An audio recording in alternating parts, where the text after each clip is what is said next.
faut bien comprendre qu'il y a deux planètes qui ont des noms bibliques au niveau de l'hébreu.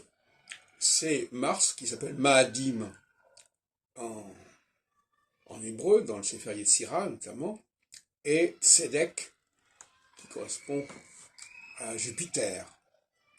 Et là, on trouve le Tzadik. Mais Maadim est particulièrement intéressant parce que Maadim, qui renvoie à la planète rouge, et dans Adam, Adam ça veut dire rouge. Et Adam, c'est également rouge. Maadim, c'est la planète du peuple adamique. Alors j'en ai parlé à différentes occasions. Le peuple adamique, ce sont les juifs.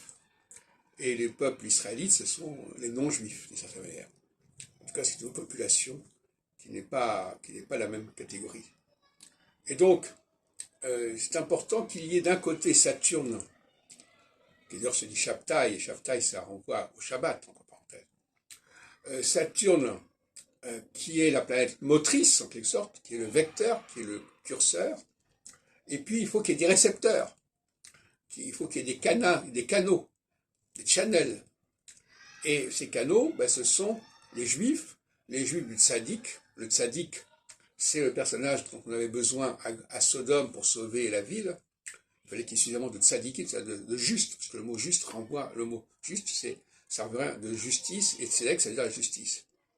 Et puis Maadim, eh ben, il faut aussi qu'il y ait les enfants d'Adam, dont on parle dans le Deutéronome et dans l'Ecclésiaste.